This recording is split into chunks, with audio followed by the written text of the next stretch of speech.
Hey friends, a lot of users are reporting that they cannot see Bluetooth on Windows 11. Basically, what means is that when they click on the system tray, they don't see the Bluetooth icon. Now, earlier what happened was that there was an option to add and remove icons, so it may or may not have been here. But if you scroll down, you would have found it, or if you would have added the icon. Now, here's the thing: in the latest update, you just have to scroll. So you can scroll and check, and if you don't find this option to scroll because it is recent, then right click on the start button and select settings. Go to the Windows Update tab and click on check for updates to check for updates. Okay. So this is what you can do in this case. And the second thing about this is as follows. Simply search for Bluetooth in the Windows search bar and go to Bluetooth and other devices settings.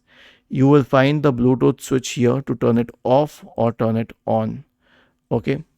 And if you have turned it on, it will need a while to detect all the devices, or you can simply add a device using this option here.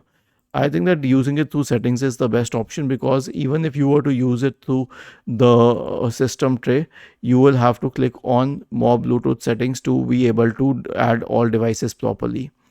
Was this helpful? If yes, then please subscribe to the channel. If not, then let us know in the comment section of the video on how we could help you further. Thank you for watching this video and have a nice day.